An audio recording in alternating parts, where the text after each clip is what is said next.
An intense, interesting, educational and ultimately successful week came to an end for us in Soma Bay.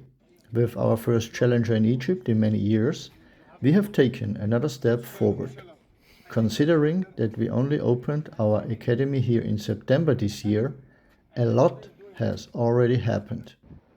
With our 3 future weeks for women and men in September and this challenger in November, we have already achieved more than we had hoped for. The weather conditions were perfect.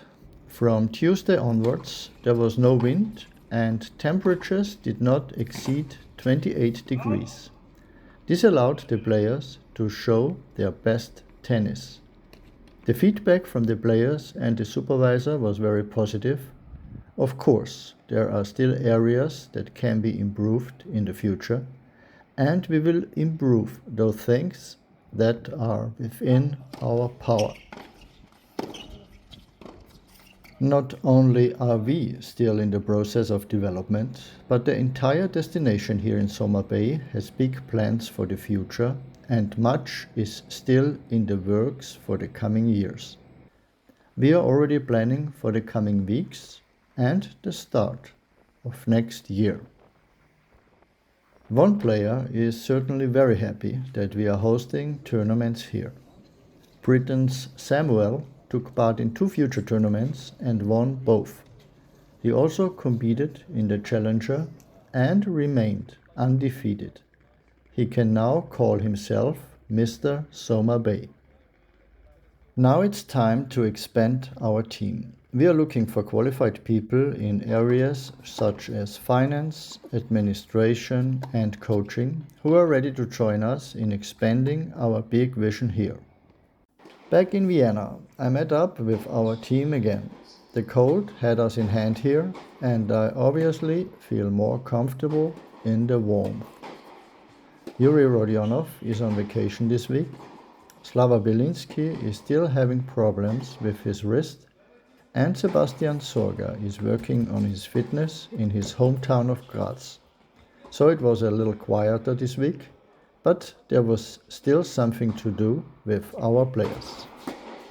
When I look back on this year and try to analyze whether our players have lived up to their potential, I have to answer this question honestly with no. There were too many unnecessary defeats. The reason for these defeats is linked to behavior in important situations. How can we improve this is the central question for us. Of course, there are further options of improvement in the technical and physical areas, but these options are very limited. How can we improve our players' behavior in high-pressure situations? Mental training, working on personality development, simulating situations, creating high-pressure situations in practice, trying to evaluate things correctly, learning to quickly overcome emotions, breathing techniques. The possibilities are wide-ranging. The challenge is to find the topics that are helpful in the current situation and implement them correctly. Pressure situations and the simulation of various scenarios are certainly becoming much more common in practice.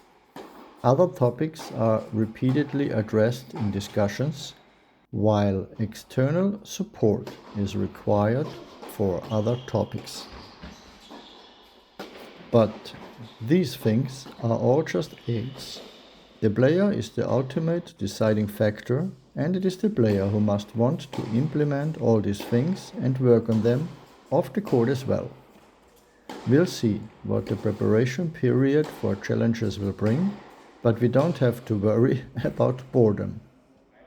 Thank you for your interest and see you in the next video.